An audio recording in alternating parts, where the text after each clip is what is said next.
சீனக் குடிமக்களின் மனதிலும் மதத்திலும் கலாச்சாரத்திலும் ஆழமாக பதிந்திருக்கும் இரு மறைமுகத் தெய்வங்கள் ஹெய்பை வுசாங். கருப்பு தெய்வம் ஹெய்கு, வெண்மை தெய்வம் பைவு.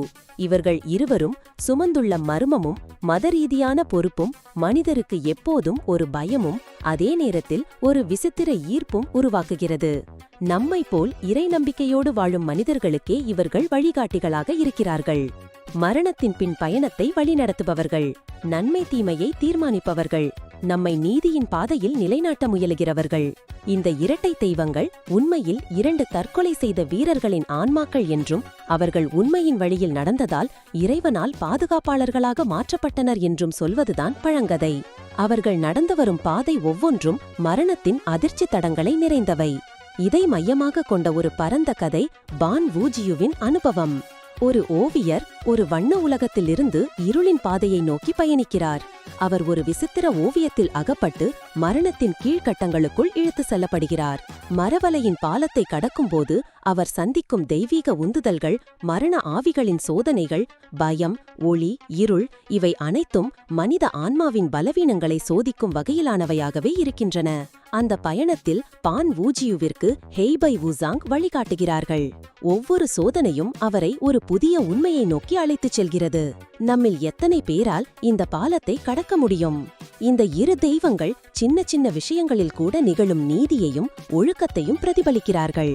ஒருவன் தீமையாக நடந்தால் அவரை சபிக்கிறார்கள், நல்வழியில் நடந்தவனை ஆசிர்வதிக்கிறார்கள். இதுவே அவர்களின் புனித பணியாக மாறுகிறது. இந்த உலகில் நாம் செய்யும் ஒவ்வொரு செயலும் அவர்களால் கணிக்கப்பட்டு அதன் பின்விளைவுகள் நமக்கு நேரும் விதமாக ஏற்படுகிறது. அவர்களது கரம் ஒன்றில் சத்திரம், மற்றொன்றில் ஆசிர்வாதம். இவையெல்லாம் மனித வாழ்க்கையின் இரு பக்கங்களாக விளங்குகின்றன. இவர்கள் சித்திரங்களில், ஓவியங்களில், கோயில்களில் சின்னங்களாகவும் காட்சிகளாகவும் இடம்பெற்றுள்ளன. ஹெய்கு கருப்பு தோலுடன் கோபமும் நீதியும் பொங்கும் முகமாடல் கொண்டவர். அவர் கரங்களில் ஒரு சவரம் அல்லது சங்கிலி இருக்கும். பைவு வெண்மை தோலுடன் அமைதியான முகத்துடன் ஒரு வண்ணத் தொட்டியோ புத்தக ஸ்க்ராலை வைத்திருப்பார். அவர்களின் கைப்பிடி சைகை இரு கைகளையும் ஒன்றாக பதித்து பிடிப்பது வாழ்க்கையின் நிலையின்மையை குறிப்பது. வாழ்வும் மரணமும் ஒரு சுற்றுப்பயணமே.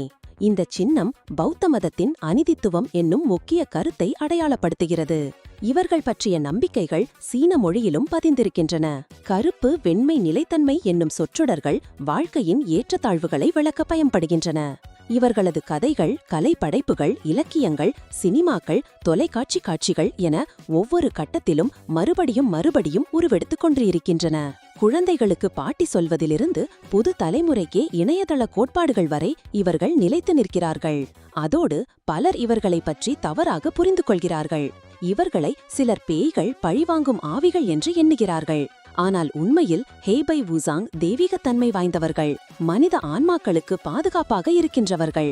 அவர்கள் தண்டிக்கிறார்கள் என்றாலும் அது பழிக்காக அல்ல, அது நியாயத்திற்காக.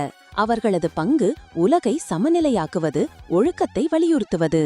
முதிர்ந்த காலங்களிலிருந்தே இவர்கள் மீது மரியாதையுடன் வழிபாடுகள் நடைபெற்றிருக்கின்றன. கோயில்களில், வீடுகளில், சுவரோவியங்களில் கூட இவர்கள் இருப்பது வழக்கம்தான். கோட்பாடுகளும் நடத்தை நெறிமுறைகளும் இவர்கள் மூலமாக மக்களுக்குள் பரவியிருக்கின்றன. வாழ்க்கையில் நல்வழியில் இருக்க வேண்டும் என்ற எண்ணத்தை வலியுறுத்துவதே இவர்களின் முக்கிய பங்களிப்பு. இன்றும் அவர்களது தாக்கம் கலை மற்றும் பண்பாட்டு வழிகளில் தொடர்கிறது. படங்களிலும் அனிமேஷன்ஸிலும் வீடியோ கேம்களிலும் இவர்களின் உருவங்கள் கற்பனைக்கு புலம் தருகின்றன.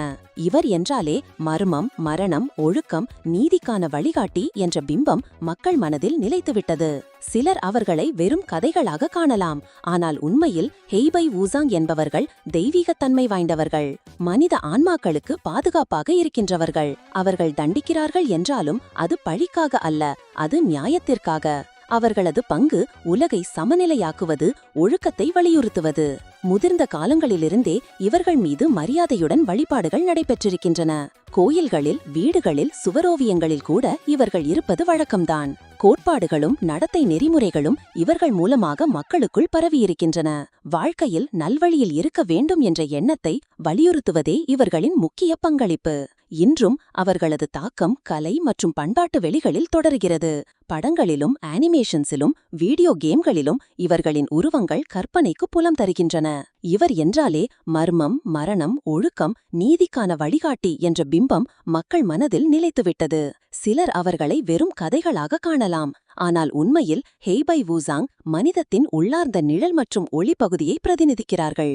ஒவ்வொருவருக்கும் உள்ளே இருக்கின்ற இருண்ட எண்ணங்களையும் வெளிச்சமான நற்குணங்களையும் இந்த இரட்டை தெய்வங்கள் பிரதிபலிக்கின்றன. அவர்களை பார்ப்பது என்பது நம்மை நாமே பார்ப்பதற்கே சமமாகும். அவர்களை புரிந்து கொள்வது என்பது நம்முடைய வாழ்க்கை பயணத்தையும் முடிவின் பின்னைய பயணத்தையும் புரிந்து கொள்வது.